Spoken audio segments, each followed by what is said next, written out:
Well, Chris, on that, have you put the frustrations of last week behind you and moved on to this game? Oh, you always do. You know, you've got to move on to the next performance. It's a 6-day turnaround, as we do with every game. We looked at it, analysed it, what do we learn, how can we get better, and then we come on to the Bulldogs and we try and apply what we learned and be a little bit better again this week. So that's the process we'll always go through. We sort of try to take the emotion out of it.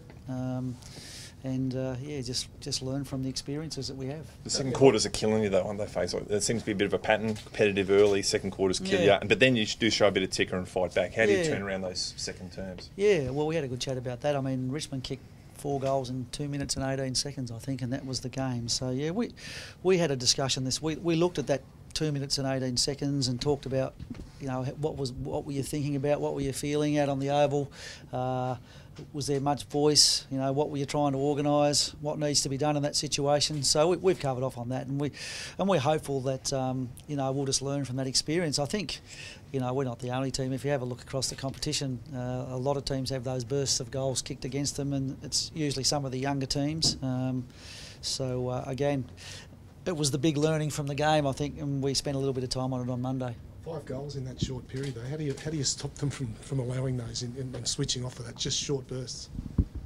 Well, that's a hard question to tell you the answer to, because if I did, everyone would know what we're trying to do. So I understand you asking the question, but it's probably the detail of it is more, you know, plans that we have ourselves and strategies that we put in place, and players staying in the moment and knowing what they have to do at any given time. So. You know, if you had to watch this, we put a 7th behind the ball, and when we did that, I think it was 7 points to 9 points for the rest of the second quarter. But we prefer not to put a spare player behind the ball. We'd prefer our players to be able to sense after 1 or 2 goals that, right, let's try and stop it here and now. Is it just a case of switching off? No, I don't think it's switching off. It could be any one of a number of things, and sometimes it's to do with the opposition. Just good play by them. So yeah. Got a lot of your leaders around the midfield there, I suppose. Were you happy with how they've sort of responded in those situations where you've got a run of goals, or are you asking for? No, it was across the board that we talked to the team. It wasn't just our young players; it was everybody. Just you know, minds probably not quite in the game, not recognising the situation. It's not unusual. I remember going through all this stuff at Hawthorn about 5 or 6 years ago, as we were striving to become a great team there, and they're just learning experiences, things that you've got to go through to get better at them. You've got, obviously, you know, one of the stiffest tests in the comp this weekend. They're probably not, Bulldogs aren't putting teams away possibly like they would have been last year. How do you assess their form and your chances this weekend? Oh, we're assuming we're going to be playing the best Bulldogs outfit in the very best form that they can be. It was Robert Murphy's 300th game this weekend, so they'll be inspired by that. We're playing them at their ground, Etihad Stadium, where they do well. So we're looking forward to that challenge. They're a great team. We had a good opportunity to play them a few weeks ago on the JLT.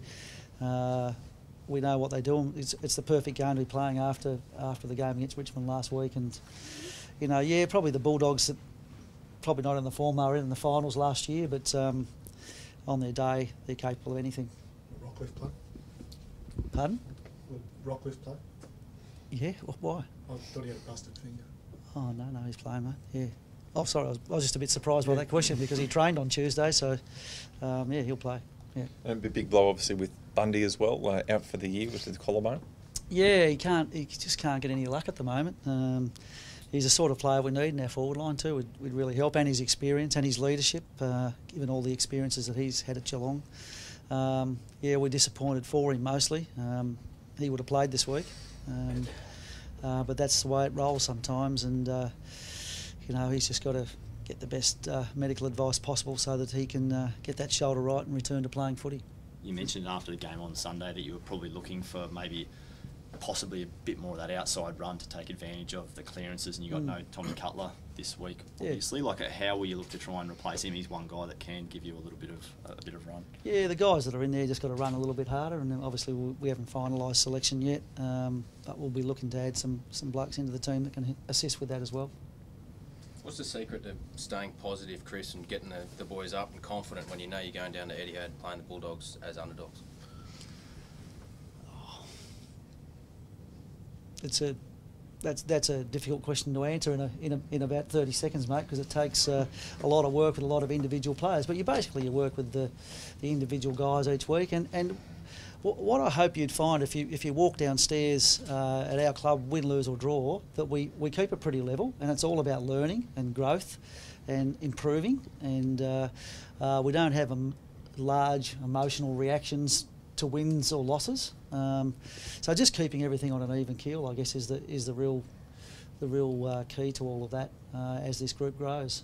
But we keep our expectations high. As I've said before, we go out every week trying to win, and we have to do that to grow and improve. It's those disappointments that you get when you go out and you're hoping to win and you lose that drive you on to get better. So that's what we're on about. Looking forward to crossing paths with Luke Beveridge. Yeah, he's a good guy, Luke. Good friend.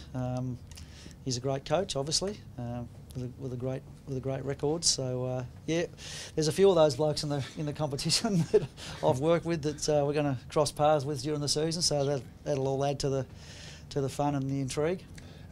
On another matter, Chris, are you shocked and stunned by the speculation around Clarko, given his amazing record and obviously tough start for Hawthorn this year, but the speculation around his future, you've been surprised by that? Yes, he's won 4 premierships, in case everyone hasn't forgotten. All teams go through patches. I'm not at Hawthorn, so I don't know what's going on, but I do know a lot about that club, and I do know they'll bounce, and when they do, everyone better watch out. So I think it's just an overreaction. It's probably because it hasn't happened for such a long time. They're an easy target at the moment, but Clarko's a great coach, and he's got a really good coaching team around him, and I'm sure they're doing everything they can to reverse the trend at the moment. Sorry to backtrack, Chris, just one more. The pre-season game against the Bulldogs, can you take much from that? They had about half a team, I think, or 2/3 of their premiership team, maybe missing a few bodies. Can you take anything from that into this game? They play the same way, whether they've got their best team in or 2/3 of their team in. So you learn a lot from playing against their system, is the thing, and that's what good clubs do. They play the same way regardless of who's in the team.